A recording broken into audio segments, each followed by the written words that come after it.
यरूशलेम में सलीबी रास्ते का ये 10वां मुकाम माना जाता है, और ये गुलगुता की जो पहाड़ी है उसका पहला मुकाम भी है।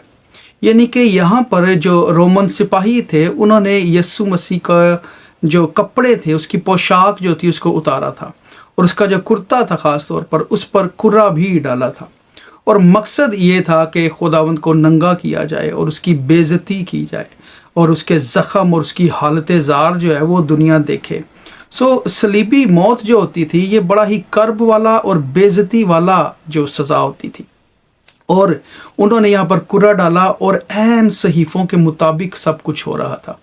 वो तो ये सब नहीं जानते थे, लेकिन ज़बूरों में, सहीफ़ों में ये लिखा गया था। ज़बूर 22 के मुताबिक खुदावंद कहते हैं कि बसन के सांड मुझे घेरते हैं, वो मुझे घूरते हैं, वो मुझ पर मज़ाहिका उड़ाते हैं, वो मेरी पोशाक उतारते हैं और मेरे कपड़ों पर कुर्रा डालते हैं। और बिल्कुल ऐसे ही हम देखते हैं कि इस मुकाम पर ये सब कुछ खुदावंद के साथ हुआ।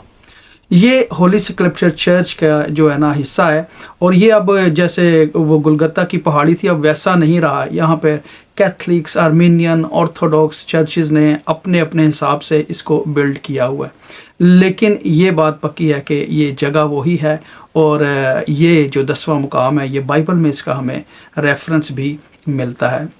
और इसके साथ ही आगे इस ही चर्च में बाकी मुकामात भी मौजूद हैं। हम इस चीज़ को हमें याद रखना चाहिए कि ये सब कुछ सच्चा था, ये सब कुछ हकीकतन था। इसीलिए ये जगहें खुदावंद की उस मसलूबियत की, इस कुर्बानी की गवाही देती हैं। कलाम भी गवाही देता है, खुदा बाप ने भी गवाही दी है इस बेटे के लिए, और ज़मीन भी, ये जगहें भी, यरूशलेम भी, ये होली स्क्रिप्चर चर्च जो गुलगुता की पहाड़ी है ये भी इस चीज़ की गवाह है कि सब कुछ सहीफ़ों के मुताबिक यहाँ पर हुआ था। आमीन। लेकिन इसमें हमारे लिए निजात थी। ये खुशखबरी की बात है, ये खुशी की बात है हमारे लिए। God bless you.